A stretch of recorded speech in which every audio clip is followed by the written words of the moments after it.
ഞാൻ നിങ്ങൾക്കറിയാം, കഴിഞ്ഞ വയനാട് തെരഞ്ഞെടുപ്പിൽ 12ഓളം ദിവസങ്ങളാണ് അവിടെ ഉണ്ടായിരുന്നത്. അതിൻ്റെ ഇടയ്ക്ക് കുടുംബയോഗം 2 മാത്രം ചേലക്കരയിൽ മാത്രം പങ്കെടുത്തു.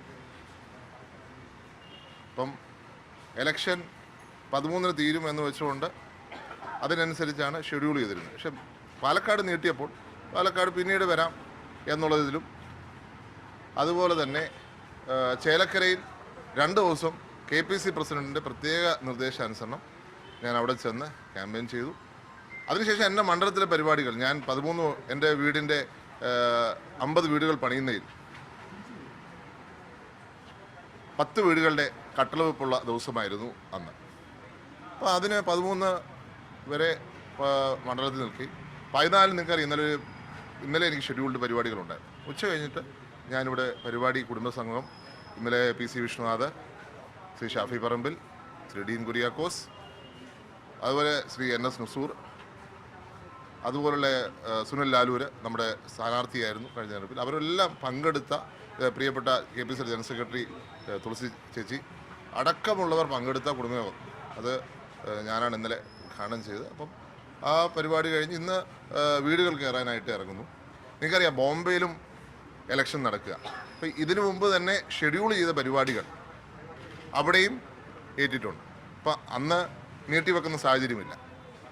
അപ്പം ഞാൻ നാളെ ബോംബെയിലെ ഷെഡ്യൂൾ ചെയ്ത പരിപാടികൾക്ക് പോകുന്നതായിരിക്കും. 2004 മുതൽ ഞാൻ ബോംബെയിലെ ഇലക്ഷനിൽ സജീവമായ പങ്കാളിത്തം വഹിക്കുന്ന ആളാണ്. എൻ്റെ പിതാവ് മുഖ്യമന്ത്രിയായ വർഷമാണ് 2004.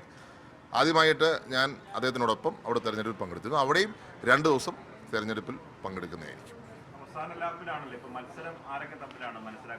അല്ല, ഇവിടെ മത്സരമില്ല.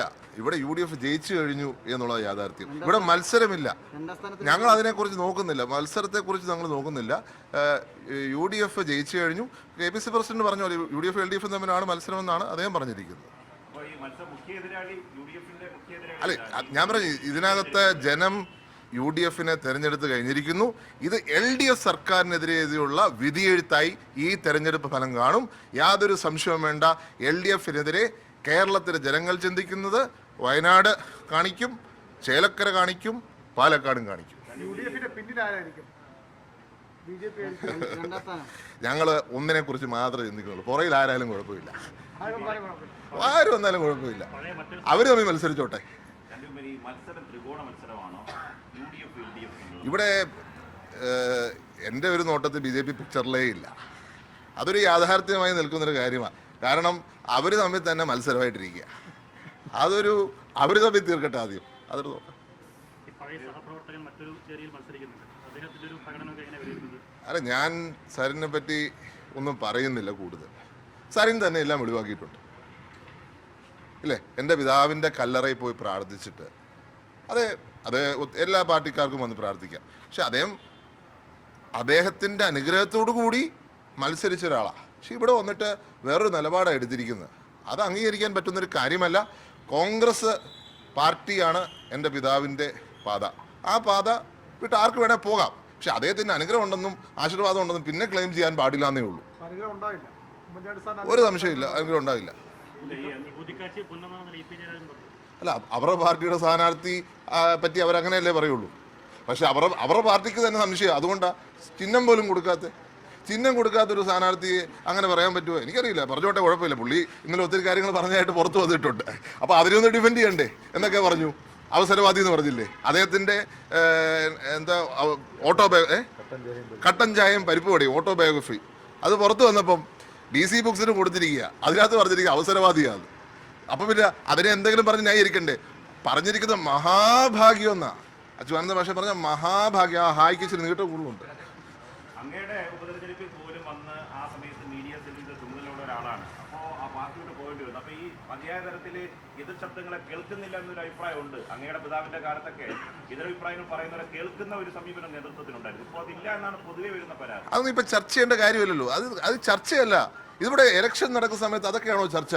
ഇലക്ഷൻ നടക്കുന്ന സമയത്ത് ചർച്ച ചെയ്യേണ്ട കാര്യങ്ങൾ ഈ നാടിൻ്റെ വിഷയമാണ്, ഇവിടുത്തെ കർഷകരുടെ പ്രശ്നങ്ങളാണ്, ഇവിടുത്തെ ബുദ്ധിമുട്ട് അനുഭവിക്കുന്നവരുടെ ആളുകളുടെ പ്രശ്നങ്ങളാണ് ഇവിടെ ചർച്ച ചെയ്യാവുന്നത്.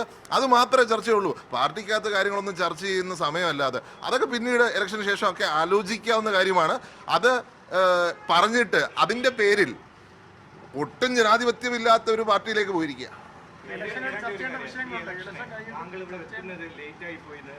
പല രീതിയിൽ പറയുന്നുണ്ട്. അങ്ങ് വരാൻ അങ്ങേക്കൊരു വിസമ്മതമുണ്ട്, പക്ഷേ KPCC പ്രസിഡന്റ് നിർബന്ധിച്ചിട്ടാണ് അങ്ങ് വരുന്നത് പ്രചാരണം നടക്കുന്നത്. താങ്കൾ ലേറ്റായി വന്നെന്ന് തോന്നുന്നു.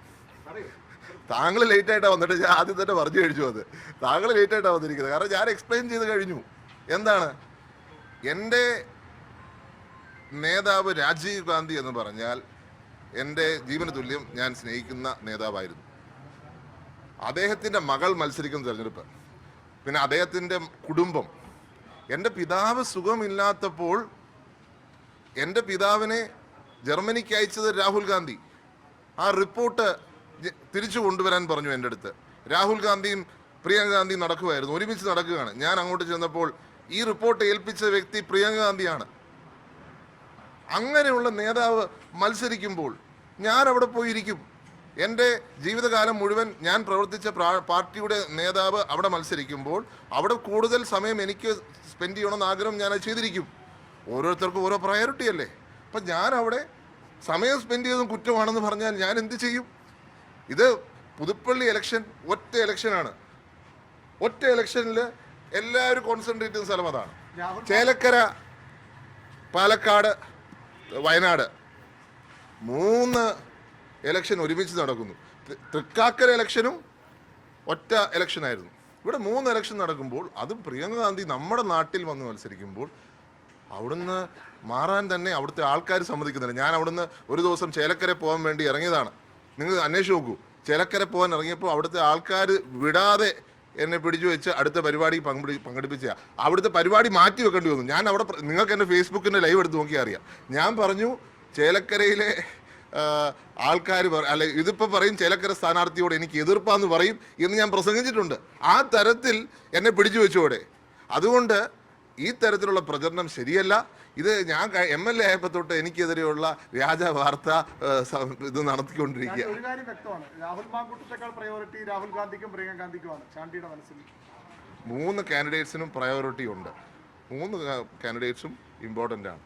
പക്ഷേ എൻ്റെ കുടുംബത്തിലൊരാൾ മത്സരിക്കുമ്പോൾ ഞാൻ കരുതുന്നു എൻ്റെ കുടുംബത്തിലൊരാൾ മത്സരിക്കുമ്പോൾ അവർക്കാണ് പ്രയോറിറ്റി. യാതൊരു സംശയവുമില്ല. പ്രിയങ്ക ഗാന്ധി എന്ന് പറഞ്ഞാൽ ഞാൻ എൻ്റെ കുടുംബത്തിൽ മാത്രമല്ല ഇന്ത്യയിലെ ജനങ്ങൾ അവരുടെ കുടുംബത്തിലെ അംഗമായിട്ട് കരുതുന്ന നേതാവാണ് പ്രിയങ്ക ഗാന്ധി. പ്രിയങ്ക ഗാന്ധി മത്സരിക്കുമ്പോൾ പ്രയോറിറ്റി എപ്പോഴും എന്നെ സംബന്ധിച്ച്, കാരണം എൻ്റെ കുടുംബത്തിൽ അംഗമായിട്ട് ഞാൻ കരുതുന്നുകൊണ്ട് എനിക്ക് പ്രയോറിറ്റി അതാണ്.